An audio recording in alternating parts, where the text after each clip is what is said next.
Mr. Speaker, a colleague of ours has indicated a desire to speak on a matter of personal and collective privilege.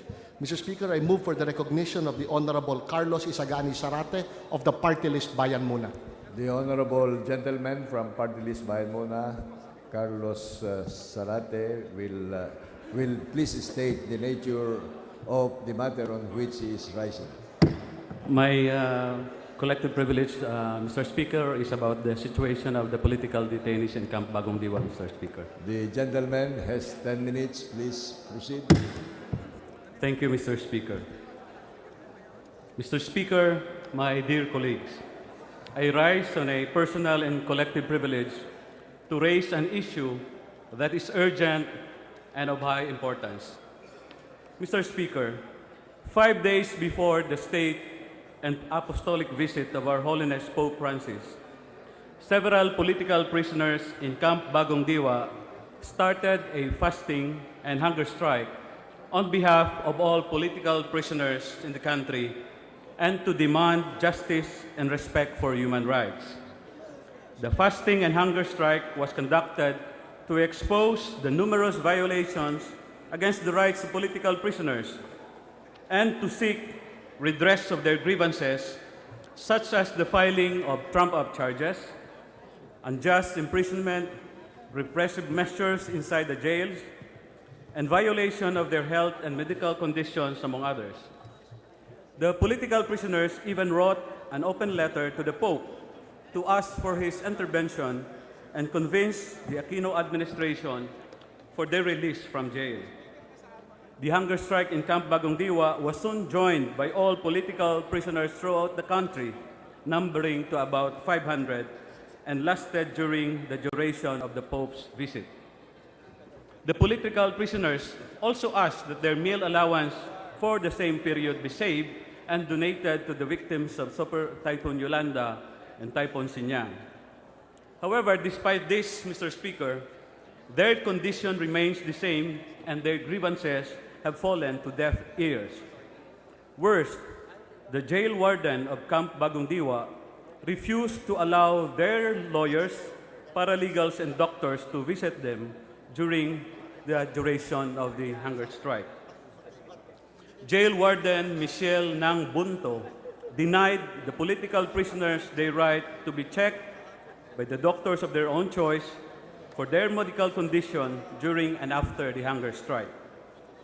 This refusal by the jail warden should be condemned in the strongest terms, and she should be reprimanded for her contemptuous act in denying the basic right of political prisoners for health and medical checkup.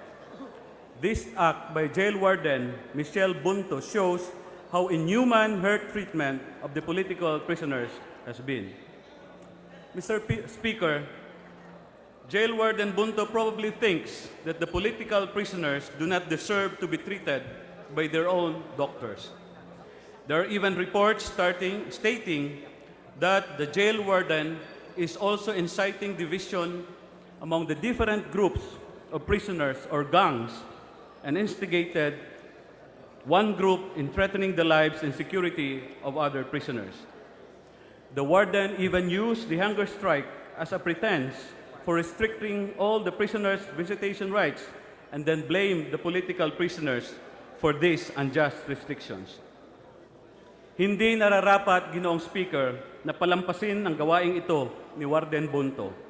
Gawaing ito na pagyurak sa karapatan at pagkatao ng mga bilanggong politikal. Dapat siyang panagutin sa hindi makataong gawaing ito.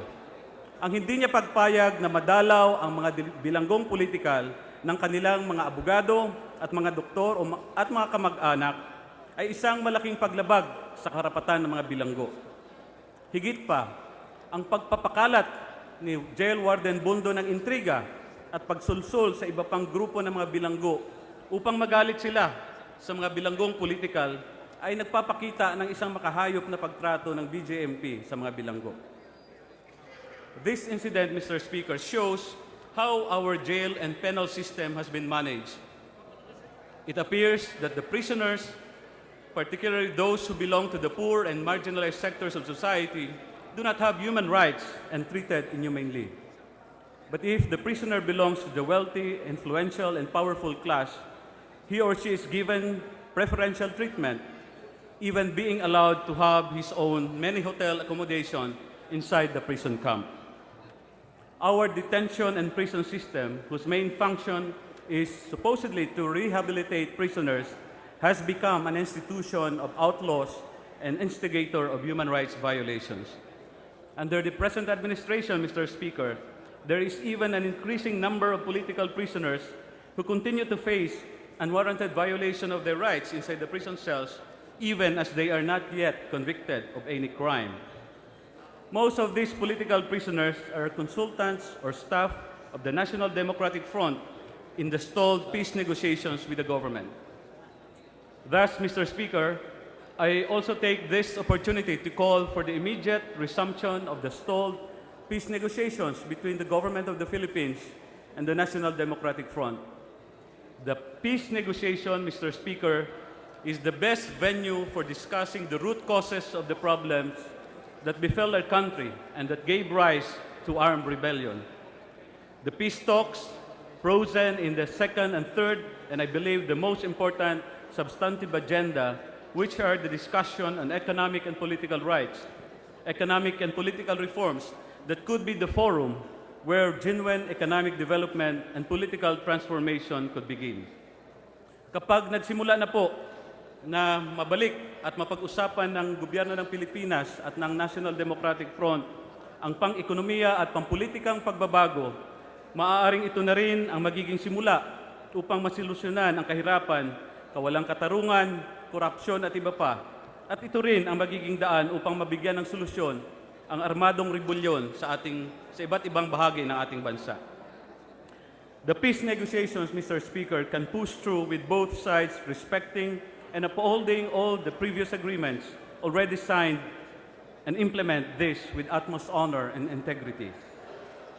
Finally, Mr. Speaker, I urge this body to take appropriate measure to convince the government of the Philippines and the National Democratic Front to resume the peace negotiations.